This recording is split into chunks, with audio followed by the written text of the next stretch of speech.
रोज एक नई कहानी देखने के लिए चैनल को सब्सक्राइब करें और बेल आइकन दबाना ना भूलें।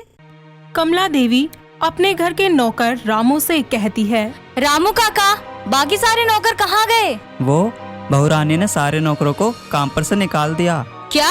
उसकी इतनी हिम्मत कि मुझसे बिना पूछे मेरे घर के नौकरों को काम पर से निकाल दिया। तभी वहाँ पर कमला की बहू जिज्ञासा आ जाती है और अपनी सास से बोलती है, अरे सासू माँ, ये घर में गिनती के 3-4 लोग रहते हैं, तो हम सोचे कि इतना काम तो हम सास बहू मिलकर कर ही लेंगी। अरे जा ना, घर का काम करे मेरी जुत्ती, समझी? अरे सासू माँ, इसमें इतना गुस्सा होने वाली कौन सी बात है? अरे क्यों ना गुस्सा करूँ तुझ पे? तेरे बाप ने नौकर लगाए थे क्या जो तूने उन्हें काम पर से निकाल दिया? अरे हमरे बाप के नौकर नहीं थे तो क्या हुआ, मेरी सासू माँ के तो थे ना।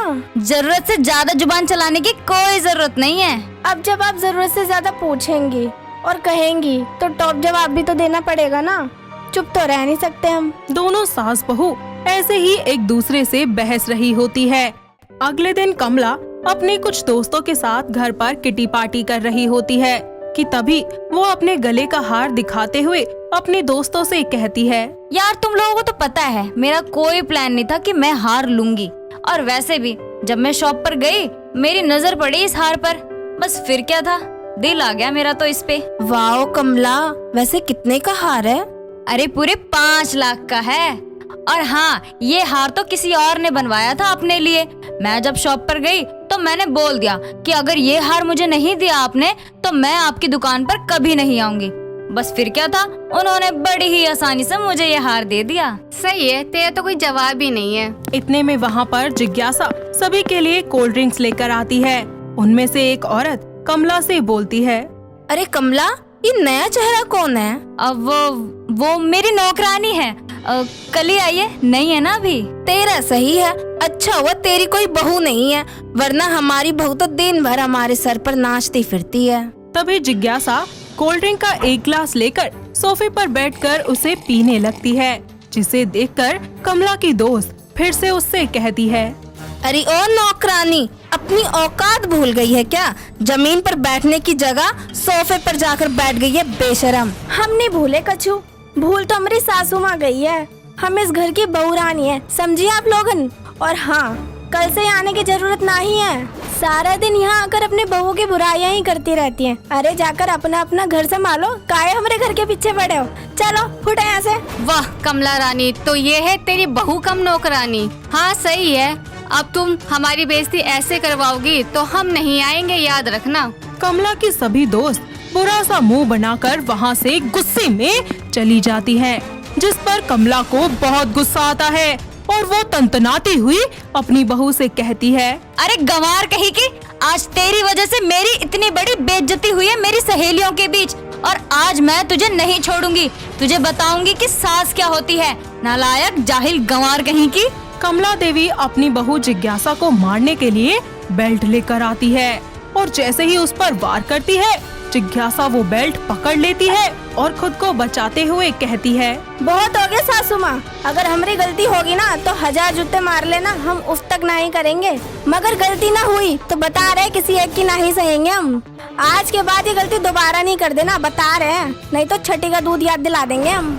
ऐसे ही कुछ दिनों के बाद कमला देवी जिज्ञासा को रास्ते से हटाने के लिए एक योजना बनाती है और धोखे से उसे मार्केट ले जाती है। लेकिन रास्ते में वो जिज्ञासा को एक झील के पास ले जाती है, जहाँ वो दोनों सास बहू खड़े होकर एक दूसरे से बातें करने लगती है। ऐसे में मौका देखकर जैसे ही जिज्ञासा को कमला देवी पानी में धक्का देने वाली होती है, वैसे ही जिज्ञासा वहाँ से हट जाती है और पानी में जिज्ञासा की जगह उसकी सास कमला देवी गिर जाती है और डूबने लगती है। अपनी सास को वहाँ से बचाने के लिए जिज्ञासा भी पानी में छलांग लगा देती है और कमला को बचाकर बाहर ले आती है। तब भी कमला देवी अपनी बहू की अच्छाइयों को नहीं देख पाती और अपनी माँ की ये हालत देखकर ध्रुव कहता है, ये सब कैसे हुआ? तुम तो माँ के साथ थी ना, ध्यान नहीं रखा यार तुमसे माँ का? माफ करना, लेकिन हमको मालूम ही नहीं चला कि कैसे सासू माँ का पैर फिसल गया और उस झील के अंदर गिर गई। माँ आप आराम करो, भगवान की कृपा से आप ठीक हो गई, यही बहुत है मेरे लिए। ऐसे ही एक दिन जिज्ञासा घर की सफाई कर रही होती है कि तभी उसका ससुर मोहन किसी काम के सिलसिले में लंबी छुट्टी बिताकर घर वापस आ जाते हैं और अपनी बहू को इस तरह काम करता देख कमला से बोलते हैं। वाह, बहू हो तो ऐसी। अरे कमला, क्या तूने कभी अपने समय में ऐसे घर का काम किया है? तुझे तो बस ऐशो आराम की जिंदगी पसंद थी। ओह, अरे आप तो चुप ही रहिए। आते 5 मिनट नहीं हुए कि लग गए बहू की चापलूसी करने में। अरे कब समझोगी इस बच्ची को? इसने किस तरह इस नरक जैसे घर को स्वर्ग बना दिया। अरे आप तो चुप ही रहिए। मुझे आपसे जानने की तो बिल्कुल भी जरूरत नहीं है कि इस गंवार ने इस घर को नर्क बनाया है या स्वर्ग। चुप ही रहिए आप। वो अपने पति को चुप करवाकर वहाँ से चली जाती है और कुछ ही दिनों के बाद कमला और मोहन की 35वीं सालगिरह आ जाती है, जिसे कमला पिछले 5 सालों से 30वीं सालगिरह ही बना रही थी। अपनी शादी की सालगिरह के लिए वो घर में एक बहुत बड़ी पार्टी रखती है, जिसमें वो शहर के जाने माने अमीर आदमियों को स्पेशल गेस्ट के रूप में आमंत्रित करती है। पार्टी वाले दिन वो जानबूझकर अपनी बहू के ड्रिंक में नशे की दवाई डाल देती है, जिसे पीने के बाद जिज्ञासा सभी के सामने नशे की हालत में कभी किसी की टाई खींचती है तो कभी किसी को गले लगाती है। ये सब देखकर ध्रुव उसे एक जोरदार थप्पड़ मारते हुए बोलता है। ये सब क्या है जिज्ञासा? तुमने शराब पी है? अरे तुम्हें अपनी इज्जत की परवाह नहीं थी, कम से कम हमारी इज्जत की तो परवाह करती। अरे इस गंवार को क्या पता कि इज्जत क्या होती है। पता नहीं क्या ही संस्कार दिए हैं इसके गरीब और भिखमंगे माँ बाप ने।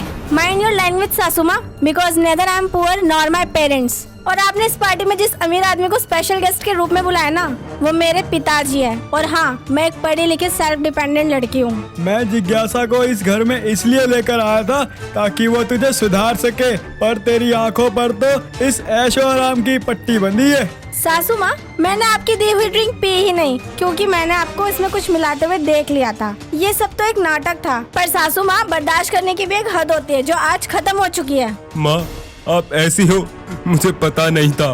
कमला, तुम्हारे आंखों से लालच की पट्टी कभी नहीं उतरेगी, इसलिए तुम रहो अकेली इस घर में। हम सब जा रहे हैं।